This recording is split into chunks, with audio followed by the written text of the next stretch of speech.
One day, Tatum wondered to herself, am I weird for showering in the afternoon? Remembering that she was a stats student gave her the idea to conduct a little experiment with her friends Arnov, Gabe, and James. The group would first choose random students at lunch by assigning numbers to each table and using a calculator to randomly choose some tables. So we're here, we're filming several people. This is the first random table that we got from our sheet. Sir, when do you shower most often? In the morning or the afternoon? I shower most often in the morning. All right. Usually the afternoon. Before bed, so in the afternoon. Random stranger. I shower afternoon. That's why you take this forward. All right. So what about you? In the morning. All right, that's solid. And this is the process we're going to do for the next 6 tables. And so the decent math students continued their survey around the cafeteria.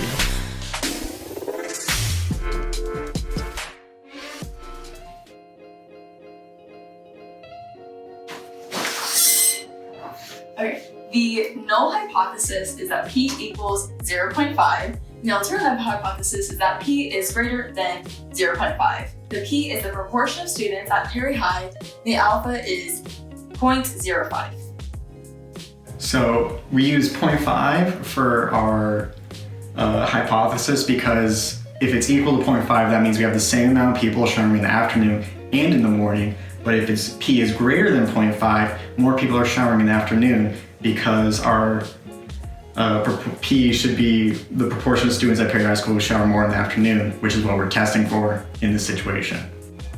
So I randomly selected 36 students during lunch. 36 times 10 is less than the total amount of students at Perry High School. The values for both morning and evening showers both pass the large count necessity, and we will be using a 1 proportion z test and a 1 proportion z interval to calculate our study.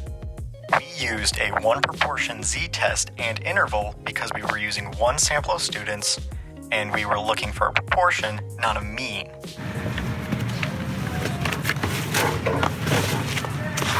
Well, we were surprised by the notion that so very few Perry students shower in the morning.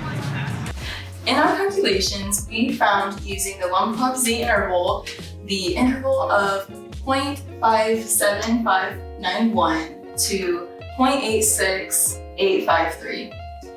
And in our 1 proportion z-test, we found that the p is 0.0038 with a z of 2.667. And we found that with a calculator. Yes, we did. Some reflections that we made was we could have been ever so slightly randomer With how we chose the lunch tables. Another area that we think that could be improved is by adding a 3rd question for people who like to shower both in the morning and the afternoon. In the future, the study is utilized to see if the proportion of students who shower in the afternoon changes over the next few years as new students come into the high school. We have absolutely 0 Confounding. variables, and our question can only be perceived as unbiased. We are 95% confident that the true proportion of Perry students who shower in the afternoon is stated in the interval shown. Also, we concluded that since the p-value is less than 0.05, we reject the hoe, meaning that we found evidence that the majority of Perry High School students do shower in the afternoon. Overjoyed to find out that she was not in fact weird, Tatum jumped for joy, and thus ended the shower situation.